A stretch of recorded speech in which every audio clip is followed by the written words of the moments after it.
எங்களை சுற்றி நிறைய விஷயங்கள் நடந்துகிட்டே இருந்துச்சு. அதெல்லாம் எங்களை நெருங்கி வர மாதிரி இருந்துச்சு. பர்த்டே எப்படா செலிப்ரேட் பண்ண போகிறோம் அப்படின்னு நினச்சோம். முதல்ல 12 மணிக்கு சர்ப்ரைஸ் பண்ணதுன்னு பார்த்தீங்கன்னா,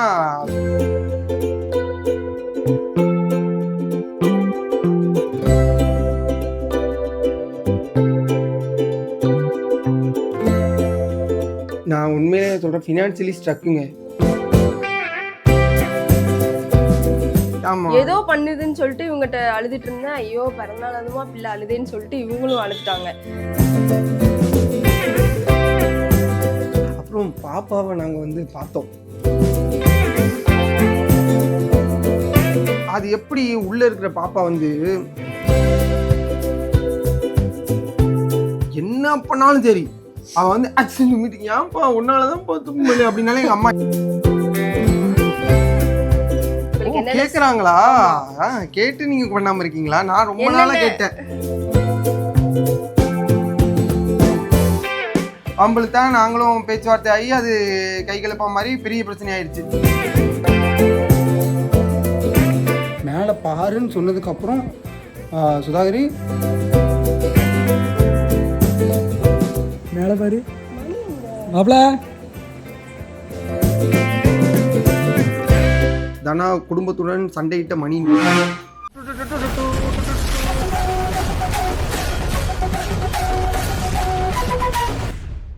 எல்லாருக்கும் வணக்கம். பர்த்டே வீடியோ வேணும்னு கேட்டிருந்தீங்க. நிறைய பேர் கேட்டிருந்தீங்க, டிஎம்லேயும் நிறைய பேர் கேட்டீங்க. என்ன காரணம்னு பார்த்தீங்கன்னா, போன வருஷம் பர்த்டே வீடியோ நிறைய பேர் பார்த்துருப்பீங்க. போன வருஷம் ஏதோ எங்களால் முடிஞ்ச குட்டியான ஒரு சர்ப்ரைஸ்லாம் பண்ணோம். மதுரையில் பண்ணோம்ல. இந்த வாட்டியும் சர்ப்ரைஸ் பண்ணாங்க. மதுரையில் ஒரு சர்ப்ரைஸ் பண்ணியிருந்தோம். எப்படியோ அது சர்ப்ரைஸாக நடந்து முடிஞ்சிருச்சு. அதுக்கப்புறம் என்னோடய பர்த்டேக்கு சர்ப்ரைஸ்ன்னு செம்மையாக ஒன்று பண்ணாங்க தானே. அதனால் இந்த வருஷம் பெருசாக எதுவும் பிளான் பண்ண வேணாம் அப்படின்ட்டு இருந்தோம். ஏன்னா எங்களை சுற்றி நிறைய விஷயங்கள் நடந்துகிட்டே இருந்துச்சு. அதெல்லாம் எங்களை நெருங்கி வர மாதிரி இருந்துச்சு. நிறைய விஷயங்கள்னால் உங்கள்கிட்ட எக்ஸாக்டாக சொல்லணும்னா ஏதோ பிரச்சனைகள் எங்களை சுற்றி வர மாதிரியே இருந்துச்சு. என்னோடய பர்த்டேயில் நிறைய பிரச்சனை வெடிச்சிச்சு. அதனால் வீடே காலி பண்ணுற மாதிரி ஆச்சு. ஸோ இந்த வருஷம் பர்த்டேவை ரொம்ப கேர்ஃபுல்லாக தான் நம்ம செலிப்ரேட் பண்ணணும் அப்படிங்கிறதுல மட்டும் ஃபிக்ஸடாக இருந்தோம். அதே நேரத்தில் எங்களுக்கு நம்ம இப்போ பர்த்டேக்காகன்னு ஒரு ஃபண்டு வச்சுருப்போம்ல, அந்த ஃபண்டு லாஸ்ட் மினிட்டில் வராமல் போயிடுச்சு. வராமல் போனதுனால பர்த்டே எப்படா செலிப்ரேட் பண்ண போகிறோம் அப்படின்னு நினச்சோம். ஆனால் ஆல்மோஸ்ட் ஓரளவுக்கு டீசெண்டாகவே செலிப்ரேட் பண்ணிட்டோம். ஏமா ஆமாம், பர்த்டே கேர்ள் சொன்னால் தான் கரெக்டாக இருக்கும். ஆமாம், ஓரளவு டீசெண்டாலாம் இல்லை, மனசு திருப்தியாக செலிப்ரேட் பண்ணோம் இந்த வருஷம். இந்த வீடியோவில் நீங்கள் என்ன பார்க்க போகிறீங்கன்னா, தனாவோட பர்த்டே எப்படி போச்சு அப்படிங்கிறது தான். வாங்க வீடியோக்குள்ள போகலாம். இது முத நாள் நைட்டு 12 மணிக்கெலாம் என் ஃப்ரெண்ட்ஸ் சுதன் எல்லாரும் கேக் கட் பண்ணாங்க. முதல்ல அதை தான் போடணும். முதல்ல 12 மணிக்கு சர்ப்ரைஸ் பண்ணதுன்னு பார்த்தீங்கன்னா, சுதனு தனாவோட ஃப்ரெண்ட்ஸ் எல்லாருமே வந்திருந்தாங்க. அப்புறம் எல்லாரும் பின்னாடி வெளியா கேக் கட் பண்ணாங்க. தனா இந்த ஃபர்ஸ்ட் ரூம்ல தூங்கிட்டு இருக்கா. ஆமா, அப்படியே பின்னாடி வெளியா வீட்டுக்குள்ள கேக்லாம் ரெடி பண்ணி வச்சுட்டு என்ன கூப்பிட்டாங்க. இப்போ தனுஷா சர்ப்ரைஸ் பண்ண போறோம் நாங்க.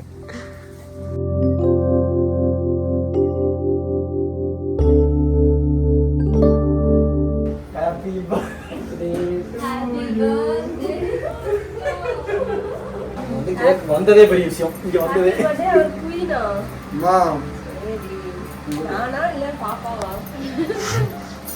பாப்பா தான்.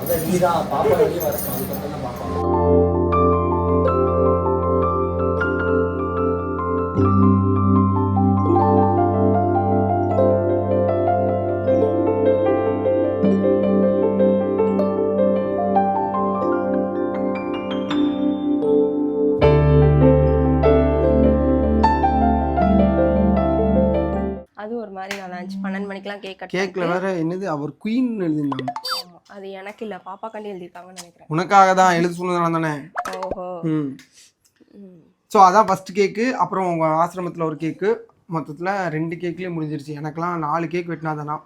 4 கேக்லாம் வெட்டல. 4 கேக் வந்துச்சுமா. எப்படின்னு கணக்கு சொல்லிட்டா, நீ 1 வெட்டினியா, மானசா 2 வெட்டினாளா, மக்கள் என்ன 1 வெட்டினாரா, அப்புறம் அவங்க சர்ப்ரைஸ்ல இருந்து ஒன்று வெட்டினாங்களா. 6-7 கேக் ஆயிடுச்சு. அங்க இருக்கிற நம்ம சென்னையில இருக்கும் போது அது நம்மளுக்கு, இப்போ நான் சென்னையில இருந்தேன் அப்படின்னா அவங்க ஏதாவது பண்ணி இருந்திருப்பாங்க கண்டிப்பா. நான் உண்மையிலே சொல்கிறேன், ஃபினான்ஷியலி ஸ்ட்ரக்குங்க. நான் ஒரு குறிப்பிட்ட அமௌண்ட்டை ஒருத்தர்கிட்ட கொடுத்து வச்சுருந்தேன். அவர் வந்து திருப்பி தரல. அவர் தராமல் விட்டதுனால இந்த பர்த்டேவே ஸ்பாயில் ஆயிடுச்சு. இன்னொன்று எனக்கும் வந்து உடம்பு சரியில்லை மீன்ஸ் அப்பப்போ ரொம்ப டயர்டாக இருக்கனால இந்த வாட்டி பர்த்டே வந்து ரொம்ப ஸ்லோவாக தான் போகணும் நானுமே எதிர்பார்த்துட்டே தான் இருந்தேன். நானும் எதிர்பார்த்தேன். ஆமாம் உண்மையிலே அதே ரொம்ப மாதிரி தான் சிக்காக இருந்தா அந்த பர்த்டே அன்னைக்கு ரொம்ப அழுதுட்டேன் நான் அன்னைக்கு லிட்ரலா. என்னப்பா இதுக்கும் வாமிட் எனக்கு என்ன பண்ணுதுன்னு எனக்கே தெரியல அன்னைக்கு. ஆமாம் ஏதோ பண்ணுதுன்னு சொல்லிட்டு இவங்ககிட்ட அழுதுட்டு இருந்தேன். ஐயோ பிறந்தநாள் அதுமா பிள்ளை அழுதேன்னு சொல்லிட்டு இவங்களும் அழுதுட்டாங்க.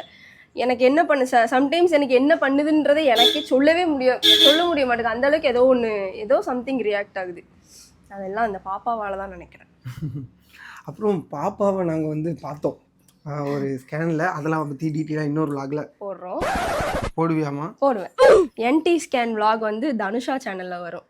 சரி வந்துச்சுன்னா இல்ல என்டி ஸ்கேன் vlog வந்து ரசிகனின் ரசிகன் மணி ஏதோ ஒரு சேனல்லம்மா. என்னோட சேனல்ல வந்து எனக்கு என்னென்ன சிம்டம்ஸ் இருந்துச்சு, எனக்கு இப்போ எத்தனை மந்த் ஆகுது, பேபியோட ஹெல்த் எப்படி இருக்கு, நான் எந்த ஹாஸ்பிட்டல்ல பாக்குறேன், எல்லாமே என்னோட சேனல்ல நான் பர்சனலா ஒரு vlog-ஆ போடுறேன். 3 டைம்ல 4 டைம் 4 ஹாஸ்பிட்டல்ல போய் 4 செக்அப் பண்ணியாச்சு. 4த்தையும் வீடியோ எடுத்து வச்சிருக்கோம். ஆனா எதையுமே முடியல கைஸ். சம்டைம்ஸ் நான் ரொம்ப சிக் ஆயிடுறேன். பொய்யே டிவி பாக்குறா எப்ப ஏதாவது வீடியோ எடிட் பண்ணலாம். ஆமா சத்தியமா போன் நோண்டவே எனக்கு பிடிக்க மாட்டேங்குது. டிவி நான் முன்னாடிலாம் டிவியே பார்க்க மாட்டேன், போன் தான் நோண்டிட்டு இருப்பேன். இப்போ டிவி தான் ஃபுல்லா பாக்குறேன், போனே நோண்ட மாட்டேங்க. அது எப்படி உள்ள இருக்கிற பாப்பா வந்து பூரி கேக்கும் ஓகே, கணேசன் கடையில இருந்து பூரி கேக்கும் சரி, உள்ள இருக்கிற பாப்பா வந்து சிக்கன் கேக்கும் ஓகே, சிக்கன் நூடுல்ஸ் ஏரல்ல A1 ஹோட்டல்ல தான் வேணும் அப்படின்னு கேக்குமா? ருசி கண்டுக்குச்சு பிள்ளை, நான் என்ன பண்ணுவேன்?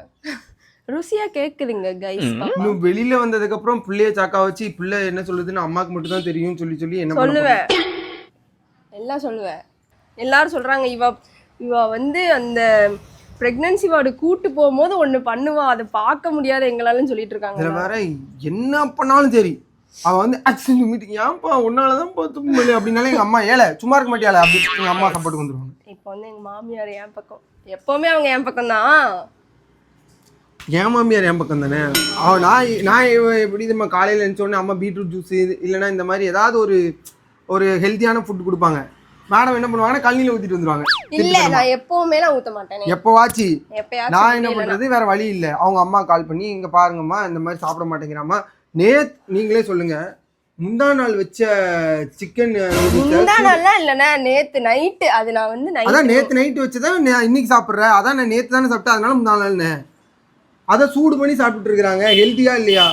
அது ஹெல்தி தான், நானே ஒத்துக்கிறேன். நூடுல்ஸ் அன்ஹெல்தி தான். பாப்பாக்கு பிடிச்சிருக்கு, எனக்கு டேஸ்ட் நல்லா இருந்துச்சு, அதனால கொஞ்சோன்னு சாப்பிட்டேன். கொஞ்சம் தயவு செஞ்சு புத்திமதி சொல்லிட்டு போங்க. ஃபர்ஸ்ட் வழக்கம் போல இந்த பிறந்தநாளும் ரொம்ப சிறப்பா 11 மணிக்கு எழுந்திரிச்சாங்க. எந்திரிச்சிட்டு அப்புறம் குளிக்க வைக்கிறதுக்குள்ள படாத பாடாயிருச்சு. மணி 11:30 குளிக்க போதனா? நீ குளிச்சா தானே பாப்பா குளிக்கும்.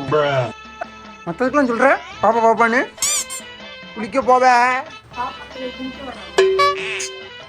பிறந்தனா. ஏன்னா மற்ற சும்மா நார்மல் டேஸ்லயே மேடம்கிட்ட வந்து ரொம்ப கெஞ்சணும்.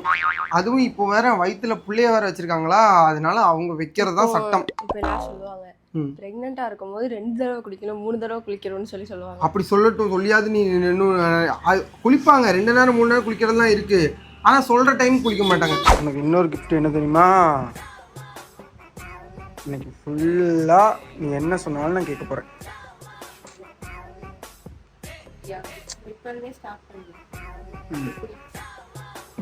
என்னமோ அவனுக்கு தான் பிறந்தனாலுமே அவன் தான் முதல்ல குடிச்சிட்டு வந்திருக்கான். இந்த 11க்கு முன்னாடி எழுந்திருக்கணும். அம்மா நிறைய நேரம் திட்டுறதே எதுக்குன்னா, அது வரைக்கும் உள்ள புள்ள பசியோட இருக்கும். அதனால அம்மா மட்டும் இல்லை, தனாவோட அப்பாவுமே அடிக்கடி சொல்றது அதுதான். 11க்கு முன்னாடி வரைக்கும் எழுந்திரிச்சிரு, 8 மணிக்கு எழுந்திரிச்சிட்டு ஏதாவது சாப்பிட்டு மறுபடியும் படுத்துவங்கன்னு சொல்லுவாங்க. மேடம் தூக்கத்தில் மட்டும் அடிக்ட். நைட்டு வந்து எனக்கு தூக்கமே வர மாட்டுக்கு. ஏன்னா நான் மத்தியானம் நல்லா தூங்கிடுறதுனால நைட் எனக்கு தூக்கம் வர மாட்டுக்கு. நைட் லேட்டாக தூங்கி காலையில் லேட்டாக எழுந்திக்கிறேன். இதான் ரீசன். அதே மாதிரி உடல் ரீதியாகவும் நிறைய சேஞ்சஸ் இருக்கு. ஆமாம் கொனட்டல் கொடுக்குறாரு உள்ளேருந்து. நாங்கள் அதெல்லாம் வந்து தனியாகவே ஒரு வீடியோவாக நான் அப்லோட் பண்ணுறேன். ஏன்னா நிறைய பேர் என்கிட்ட கேட்டிருந்தீங்க ப்ரெக்னன்சி ஜேர்னி வீடியோ போடுங்க உங்களுக்கு என்ன கேட்குறாங்களா? கேட்டு நீங்கள் பண்ணாமல் இருக்கீங்களா? நான் ரொம்ப நாளாக கேட்டேன். நீ வந்து தனியாக உன்னோட சேனலில் இதை பற்றி உன்னோட இந்த ப்ரெக்னன்சி ஜேர்னி பற்றி வீடியோ போடு, அட்லீஸ்ட் டெய்லி ஒரு ஷார்ட்ஸாவது போடு அப்படின்னு நான் எவ்வளோ கேட்டேன். நானும் போடணும்னு தான் நினைக்கிறேன். ஆனால் எனக்கு இந்த சோம்பேறி வந்து சோம்பேறித்தனம் அதுதான் உண்மை. படுத்தே இருக்கணும்னு தோணுது. டிவி 24 மணி நேரம் டிவி தான். இந்த ஃபர்ஸ்ட் 3 months அப்படிதான் இருக்கும். காலையில் 11 மணிக்கு தான் வழக்கம் போல் எழுந்திரிச்சிட்டு அப்புறம் கோயிலுக்குலாம் போகணுன்னு பிளான் பண்ணோம். வழக்கம் போல் அந்த பிளான் கேன்சல் ஆகிடுச்சு. எந்த கோயிலுக்கும் போகல. அம்மாட்ட மட்டும் ஆசீர்வாதம் வாங்கிட்டு அன்றைக்கி டே ஸ்டார்ட் ஆச்சு. அப்புறம் மத்தியானம் வந்து ராஜேஷ், நம்ம எப்போவுமே வழக்கமாக நேசத்தில் ஒரு ஆசிரமத்துக்கு பண்ணுவோம் இல்லையா, அந்த ஆசிரமத்துக்கு இந்த வருஷமும் பண்ணோம். அதை வந்து ராஜேஷ் தான் அந்த செலவெல்லாம் பார்த்துக்கிட்டான். அவன் இந்த வருஷம் நான் பண்ணிக்கிறேன் அன்றைக்கி. ராஜேஷ் தானோட சர்ப்ரைஸ் எனக்கு அது கொஞ்சோண்டு போடுறேன். மீதி எல்லாமே ராஜேஷோட சேனலில் தான் வரும். ராஜேஷோட சேனலில் போய் சப்ஸ்கிரைப் பண்ணி பார்த்துக்கோங்க.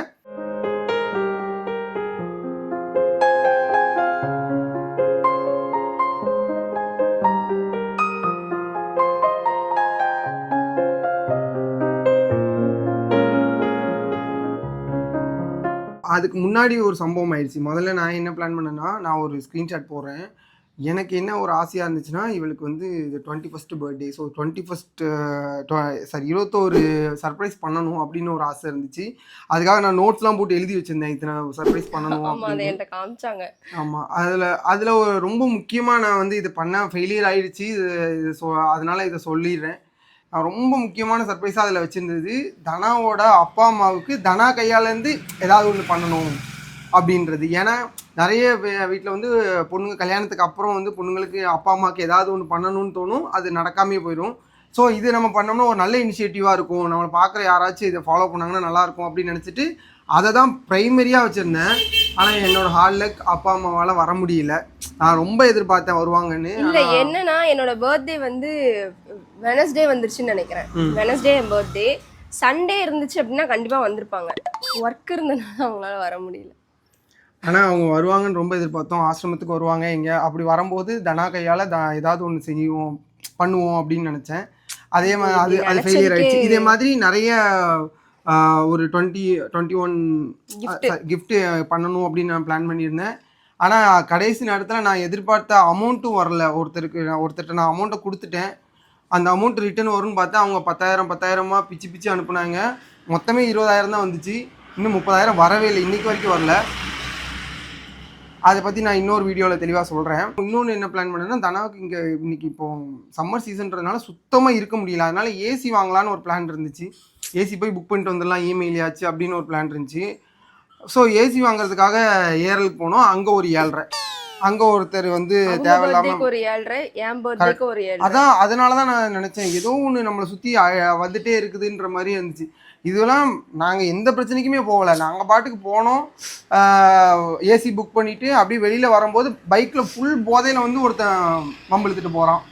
வம்பிழுத்தா நாங்களும் பேச்சுவார்த்தை ஆகி அது கைகலப்பா மாதிரி பெரிய பிரச்சனை ஆயிடுச்சு. ஸ்டேஷனில் போய் அவன் பேரில் கம்ப்ளைண்ட் கொடுத்து எழுதி கொடுத்துட்டு அதுக்கப்புறம் ஒரு 4 மணி நேரம் அங்கேயே இருந்துட்டு அதுக்கப்புறம் தான் வீட்டுக்கே வர வேண்டியதாக போச்சு. ஸோ தனாவோட பர்த்டேவும் எனக்கு 3/4 நேரம் ஸ்டேஷன்லேயே முடிஞ்சிருச்சு. அந்த ஏசி பிளான் கேன்சல் ஆகிடுச்சு. அப்புறம் வீட்டுக்கு வந்ததுக்கப்புறம் தான் ஒரு சின்ன பிளான் வச்சுருந்தோம்ல, அதான் என்னென்னா இந்த ஃப்ளக்ஸு, நீங்கள் ஷார்ட்ஸில் பார்த்துருப்பீங்க, ஃப்ளக்ஸை மாடியிலேருந்து ஸ்க்ரால் பண்ணி விடுறது. நான் எப்படி பார்த்தா இந்த சர்ப்ரைஸ் வந்து காலையிலே பண்ணிவிட்டு காலையிலேருந்து நைட்டு வரைக்கும் இந்த கட் அவுட் வெளியிலே தொங்கணும்னு நினச்சிட்டு இருந்தோம். ஆனால் சொதப்பி சுதாகர் பண்ண ஒரு சம்பவத்தினால டிலே ஆகி போச்சு. சரி போயிட்டு இதையாவது அப்படின்னு ஃப்ளக்ஸ் வச்சுருக்கோம், மேலேருந்து ஊற்றி விட போகிறோம். கீழே அப்படியே வரும்போது தனம் வேணும் வாயப்படப்பான்னு எதிர்பார்க்குறோம். ஆனால் இப்போ நம்ம சம்பவத்தெலாம் சொன்னதுனால அப்செட்டாக தான் இருக்கா. அப்புறம் முக்கியமான விஷயம், நீ கரெக்டாக கட் அவுட்டை விடாமல் ஸ்ட்ராங்காக பிடிக்கணும். பிடிக்கலன்னு வையேன் அம்மா வீட்டாக தான் இருக்குது, கரெக்டாக பிடிச்சிடும். பண்ணி வீடியோவாக போயிரும்டா. தவிர நீ கீழே போயிட்டு அவளை வெளில வந்து நிப்பாட்டி வச்சுட்டு நான் கால் பண்ணுறேன். யாரோ ஒருத்தவங்க வராங்கன்ற மாதிரி இது ரியாக்ட் பண்ணுங்க. அப்புறம் இங்கே பாரு, மெயினாக மேலே பாருன்னு சொன்னதுக்கப்புறம் சுதாகரி நீ வந்து தனா ஃபேஸ் ஃபுல்லாக கவர் பண்ணி எடுத்துக்கோ. தனா சென்டராக இருக்க மாதிரி எடுத்துக்கோ. 3x போடாத, 1x எடு. நீ வந்து ஃப்ளக்ஸ் எடுத்துக்கோங்க. சரி, இது மணமகன் அறை, இது மணமகள் அறை, இது மனவரை. உங்களுக்கு ஃபோனு எனக்கு ரெண்டு வேணும் ஃபோன் பையன். நீ ஏதாவதுன்னா நீ எனக்கு எப்போ ஃபோன் அடிக்கியோ அப்போ நான் வந்து வாங்கிட்டு. ஐயோ வேண்டாம், ஃபோன் அடிச்சு நீ சொல்லு ஹிண்ட் கொடு. சரி இவன்கிட்ட சொல்லுங்க, நான் இவன் சொல்கிறேன் அப்படி கேட்க. நீ எதுனாலும் நீ கேட்டுக்கோ. என்ன போட்டு குழப்பறீங்க? டிபார்ட்மெண்ட்டுக்கு நான் புதுசு நீங்களே வச்சுக்கோங்க. இல்லை சரி, நான் இப்போ மேலே போகல, நான் ஃபோன் அடிக்கேன். ஃபோன் அடிச்சுட்டு இப்போ நான் வந்து யாரையோ கூப்பிட போயிருக்கேன்ற மாதிரி அங்கே மேனேஜ் பண்ணிக்கோங்களேன். மாப்பிள்ள கூட்டிகிட்டு வா நீ எப்போ சொல்கிறியோ அப்போ நான் வந்து தானே மேலே பாருன்னு சொல்லி அவன் திரும்பி மேலே பார்க்கும்போது தான் நான் விடுவேன். சரியா? அவன் மேலே பார்க்கணும். பார்த்துட்டு இருக்கும்போது நான் மேலே நிற்பேன். நிற்கும்போது அவன் நான் என்னையை மட்டும் தான் பார்ப்பான். அப்புறம் நம்ம இதை விட்டுக்கலாம். வெளியெலாம் கிடையாது. ஒரு வெளியே போதும். ஹோட்டலில் தந்திரிப்பார் அப்படி ஒன்றும் ஆகுது. ஃபோனு 966 ஃபோன் வந்து அட்டன் பண்ணு. பண்ணிக்கலாம். ஏதோ பண்றாங்க, ஆனா என்ன பண்றாங்கன்னு எனக்கு தெரியல. சரியா? என்ன அடிச்சு போட போறீங்க இல்லையா? அடிக்கடியே பேசிக்கிட்டு வாங்க. ஏதோ பிரச்சனை ஏற்படாதுன்னு தான் இப்போ சொல்லிட்டேன் முன்னாடி. சரி வா. ஆமா யார் கூட? வா அம்மா எனக்கு வயித்துல இப்படி குடுகுடுன்னு ஓடுது என் பிள்ளை. அதுக்கு மேல இதெல்லாம் ஒன்றும் கிடையாது. வா இங்கே வா, டக்குன்னு வா. பரவாயில்ல. சரி மேலே பாரு மணி எங்க? மாப்பிள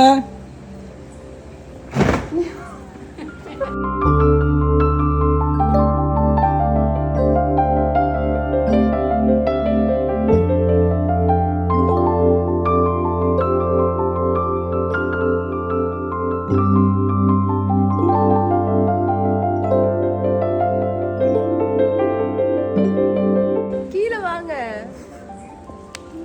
இவ்வளவு தூரம் இருக்கு, இங்க பாருங்க. பர்த்டே மட்டும் தான் தெரியுது, ஹாப்பி தெரிய மாட்டுக்கு. எப்படி இருக்கு? சூப்பர். இதெல்லாம் அப்போவே பண்ணியிருக்கணும். எப்படி இந்த யோசனை உனக்கு வந்துச்சு? அது எப்போ வந்துச்சுன்னு கேள்வி அப்போவே இருந்து உள்ளதாக இருக்கு. அந்த யோசனை வந்ததுனால இப்போ பிரச்சனையே. நீங்கள் மதியம் அங்கே போனீங்களே, அப்போவே வாங்கிட்டு வந்து கட்டில் கடியில் போட்டேன். ஆனால் அங்கே வச்சு ஓப்பன் பண்ணணும்னு நினச்சோம். அதை ட்ரெஸ்ட்டில் அப்படியே மேலேருந்து அப்படி இறக்கி விடணும். டைம் ஆயிடுச்சு அடிச்சு வர்றது.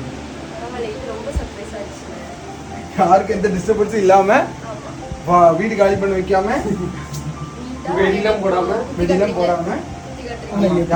எந்த ஆளுக்கும் டிஸ்டர்பன்ஸ் இல்லாமல் முடிச்சிட்டோம். இது வந்து உண்மையிலே இந்த பிளான் எங்கே வச்சுருந்தோம்னா ஆசிரமத்தில் வச்சு அதை பண்ணணும் அப்படின்னு நினச்சிருந்தோம்.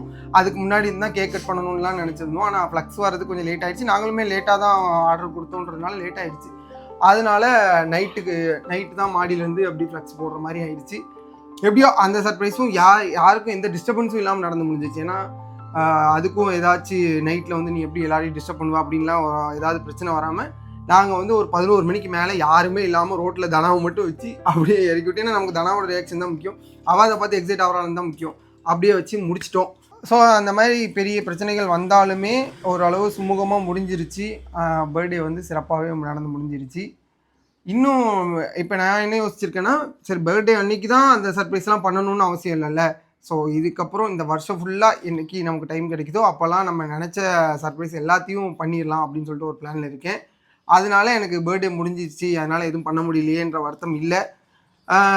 நான் ஃபெயிலியர் ஆனாலும் நம்மளை பார்க்குற ஃபாலோவர்ஸுக்கு நான் கேட்குறது, ஒருவேளை உங்களுக்கு பாசிபிலிட்டிஸ் இருந்துச்சுன்னா உங்களோட ஒய்ஃப் பர்த்டே இல்லை உங்கள் பார்ட்னர் பர்த்டேக்கு அவங்க வீட்டில் உள்ள அவங்களுக்கு பிடிச்ச அவங்க அம்மா அப்பா அவங்க கூட பிறந்தவங்க யாருக்காவது ஏதாவது செய்ய வச்சு பாருங்கள். அதோட சந்தோஷம் வேறு லெவலில் இருக்கும்.